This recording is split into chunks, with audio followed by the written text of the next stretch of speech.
Welcome to another episode of Angel's Awesome Minds podcast powered by Angel's Awesome Books. Imagine a fire alarm is going off right in your bedroom. Oh, that's just the worst. Right. Strobe lights are flashing, the siren is completely deafening, and then someone stands right in front of you and demands that you solve like a complex math problem. Yeah, I mean, you wouldn't even be able to think straight. Exactly. And if you scream or cover your ears or just push them away, are you being manipulative? Are you, just acting out? No, absolutely not. You're in pure survival mode. Right. You're simply trying to survive a sensory assault. But for a child with autism, walking to a brightly lit grocery store or being asked to transition away from a favorite toy, it can feel exactly like that fire alarm. Yeah, it really can. And there's this profound disconnect, I think, between what the child is experiencing internally and what the adults around them are perceiving on the outside. Definitely. And, bridging that gap is arguably the most critical part of supporting a neurodivergent child. And that is exactly what we are focusing on today in this deep dive.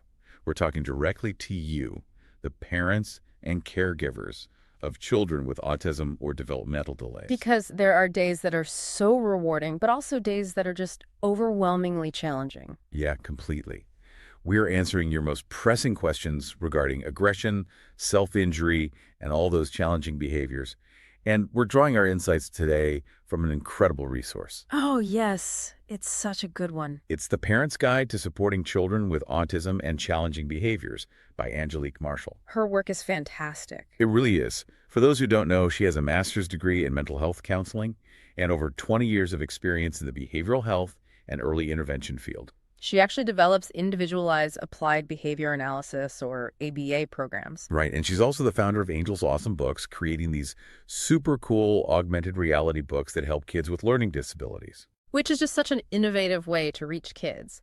But what's particularly valuable about her approach in this guide is her emphasis on gentle, proactive strategies. Yes, it's all about how to protect your child's body, reduce that demand pressure, and replace self-harm or aggression with communication and regulation skills. Right. Understanding the neurology behind the behavior before you ever try to modify it. Okay, let's unpack this. Yeah. Because before we can stop a challenging behavior, we have to rethink why it's happening at all. We really do. So let's start with question number one. It's the most common question parents ask when they're just, at their wits' end. I can guess what it is. Why do these challenging behaviors happen, and are they doing this on purpose? Yeah, I mean, it is a completely natural reaction to feel manipulated when your child's behavior is escalating. It feels personal. It totally feels personal. But the foundational principle we have to establish right from the jump is that behavior is communication. When a child's world becomes too intense, or the demands just exceed their ability to cope in that moment, behaviors emerge. It is never intentional misbehavior. Well, let's bring up the iceberg analogy from the book, because I think it helps visualize this. Oh, I love the iceberg analogy. Right. Like what you see on the surface is the behavior, the hitting, the screaming.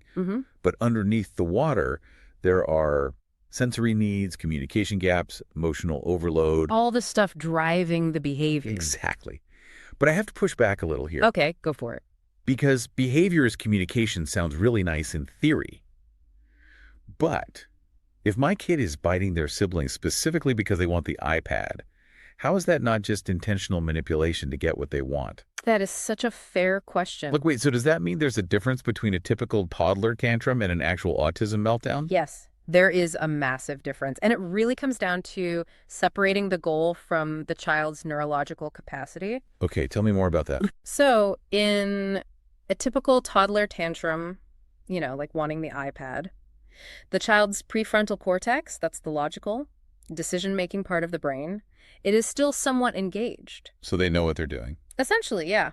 They are using a behavioral strategy, even if it's an immature one, to achieve a specific outcome. And if you hand them the iPad, the tantrum stops immediately. Because they got what they wanted. It's totally goal-oriented. Precisely. But a meltdown is fundamentally different. It is a complete system crash. A system crash. Yeah. The prefrontal cortex basically goes offline, and the amygdala, which is the brain's threat detection center, completely takes over. Oh, wow. So they aren't even thinking about the iPad anymore. No. They have been plunged into a physiological fight or flight response. They have literally lost the ability to cope. That makes me think of like a computer's RAM. Oh, yeah, that's a good way to look at it. Yeah. Because every person has a certain amount of processing power, right?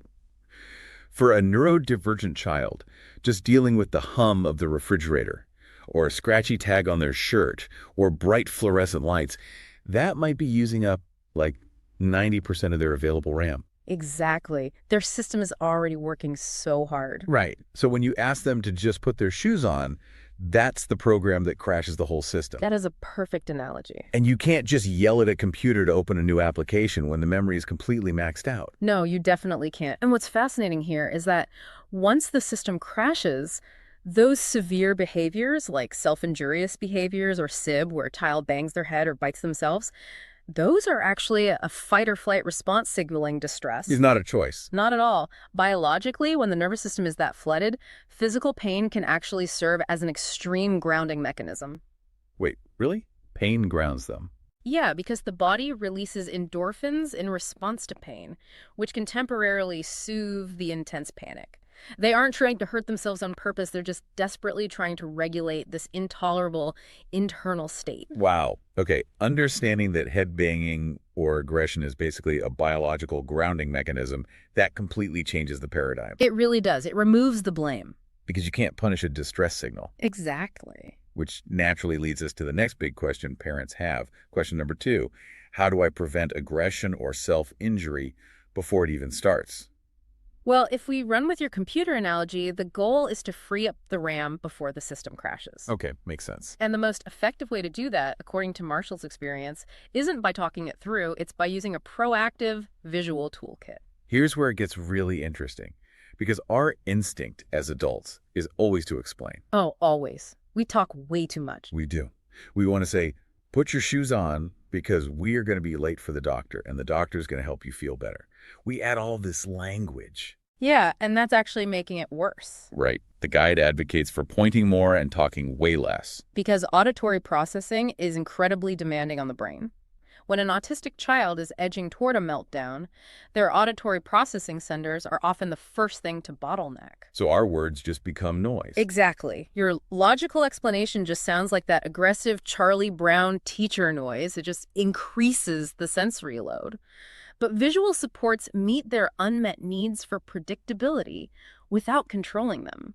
They bypass that auditory bottleneck entirely. So let's break down how some of these specific visual tools work.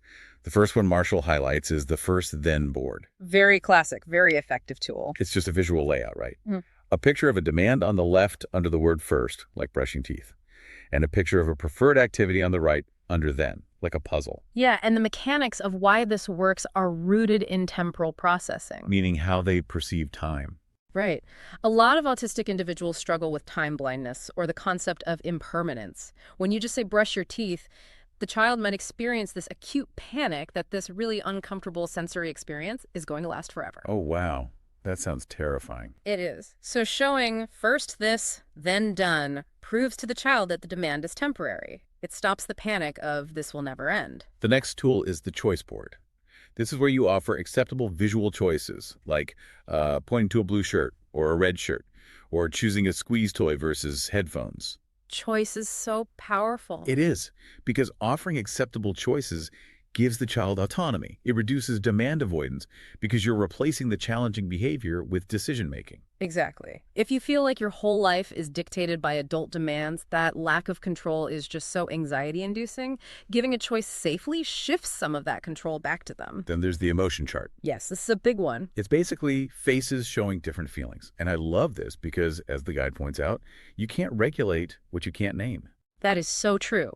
Giving a child a chart to point to when they are mad channels their emotion into communication instead of physical aggression. Because they might not have the verbal words to say, I'm overwhelmed, but they can point to a red, angry face. Exactly. They externalize the feeling without having to, throw a toy at you to show you how big the feeling is. Now, here's a really actionable tip from the source.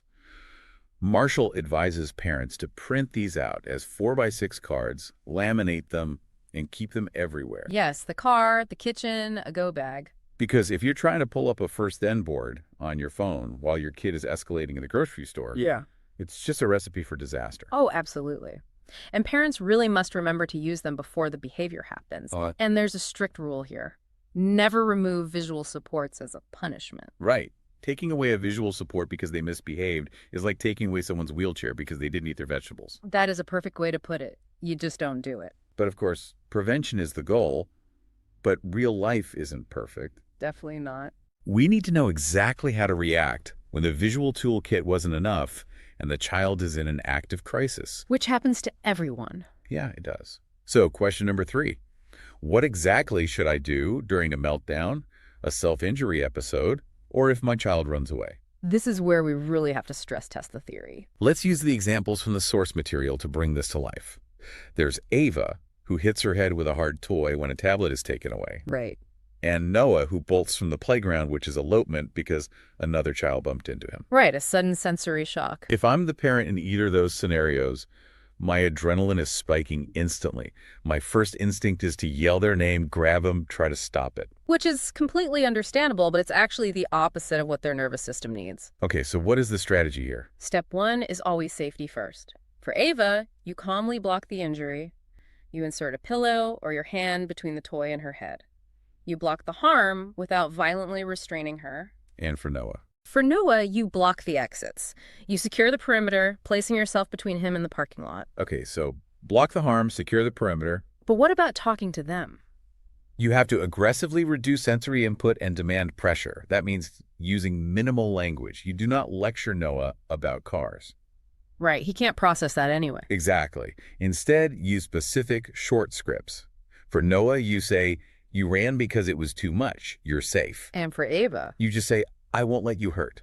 Wow. Just so calm and direct. Yes, but this raises an important question. How regulated are the adults in the room? Oh, that's tough. It is. Marshall introduces this flowchart called regulation before reason. If the adult or the child is not regulated, there can be no lessons, no consequences, and absolutely no negotiations. Because, like the guide says, a stressed body survives. A calm body learns. Precisely. If you are panicked and yelling, your child's amygdala just reads you as a threat. That is actually so empowering.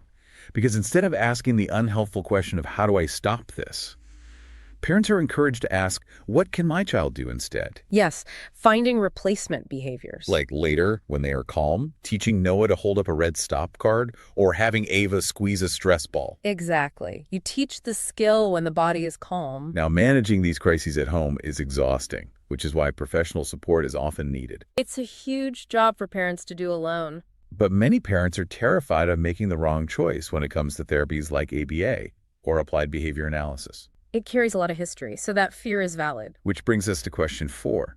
What is ABA, and how do I know if it's right and ethical for my child? Okay, so let's demystify this. At its core, modern ABA relies on the ABC approach. Antecedent, behavior, consequence. So antecedent is what happened before the behavior. Right. Behavior is what the child did, and consequence is what happened immediately after. Okay, so professionals use this to figure out the loop, right? So they can teach replacement skills like saying, my turn or help. Exactly. It's about finding the function of the behavior and offering a safer alternative. But I want to bring up the fears parents don't say out loud. The text mentions this. What if ABA changes who my child is or forces them to mask their autism? And we have to address this directly. There are myths and facts here. Myth, ABA uses punishment. Fact, modern ethical ABA prioritizes positive reinforcement and avoids punishment entirely. So it's not about forcing them to act neurotypical. Not at all. Quality therapy should never be about erasure. So how do we vet providers? What are the red flags versus green flags? A major red flag is a strict focus on compliance. Just expecting obedience without question, or ignoring a crying child's distress, calling it escape behavior. And doing long table work with toddlers, right? Yes. Toddlers should not be doing flashcard drills at a desk. So what are the green flags? Green flags include prioritizing communication, incorporating play-based learning. Like if they love trains, the session is about trains. And parent coaching. The good providers include you. Absolutely. The big takeaway here is that you are allowed to ask questions, expect dignity for your child, and change providers if something feels off to you. I love that. So what does this all mean? It means a total shift in perspective. Yes. To summarize, your child is not broken, they are not being manipulative, and you are not failing. They are simply learning and communicating in a different way. We have to replace fear with knowledge and shame with compassion. Progress is slow, it's nonlinear, but with the right tools, you can build a foundation of safety. A safe nervous system is one that can thrive. Exactly. And I strongly urge everyone listening to pick up a copy of Parents' Guide to Supporting Children with Autism and Challenging Behaviors by Angelique Marshall. You get full access to those printable toolkits and deeper strategies. It's an incredible resource to have on hand. Before we wrap up, do you have a final thought for us? I do. I want to leave you with a somewhat provocative thought to ponder. Okay, let's hear it. We've talked a lot about how a child's behavior is just a form of communication signaling dysregulation. But what are our own adult behaviors, like snapping, yelling, or just isolating ourselves?